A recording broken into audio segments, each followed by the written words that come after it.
మెట్పల్లిలో drugs మరియు మాదక ద్రవ్యాలు వాడటం వల్ల కలిగే దుష్పరిణామాలపై విద్యార్థులకు అవగాహన కల్పించారు. కొరుట్ల జగిత్యాల జిల్లా కొరుట్ల పట్టణంలో శ్రీ ముత్యాల పోచమ్మ తల్లికి ఘనంగా చలిబోనాలు సమర్పించుకున్నారు.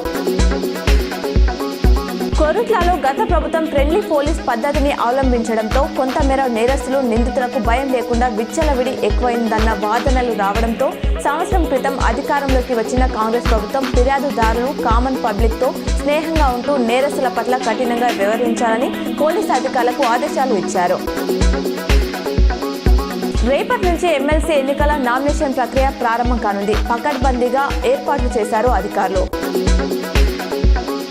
పట్టాభద్రుల ఎమ్మెల్సీ అభ్యర్థిగా ఆల్ ఫోర్స్ నరేందర్ రెడ్డి ఎంపికతో కాంగ్రెస్ శ్రేణుల్లో సంబరాలు మొదలయ్యాయి. కరీంనగర్లో టపాసులు కాల్చి స్వీట్లు పంపిణీ చేసిన నూడా చైర్మన్ నరేందర్ రెడ్డి. కరీంనగర్ ప్రతిమా మెడికల్ కళాశాలలో పీజీ వైద్య విద్యార్థిని ఆర్తి సాహు ఆత్మహత్య చేసుకున్నారు. తోటి విద్యార్థి వేధింపులే కారణమని పేరెంట్స్ పోలీసులకు ఫిర్యాదు చేశారు.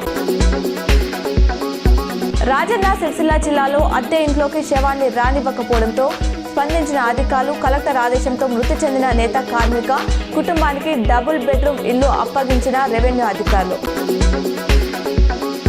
కరీంనగర్లోని బొమ్మకల్ శ్రీనగర్ కాలనీలో శ్రీ పంచముఖ హనుమాన్ దేవాలయంలో 21వ వార్షిక కోసం వైభవంగా జరిగింది. పలు కార్యక్రమాలను కన్నుల పండుగగా నిర్వహించారు.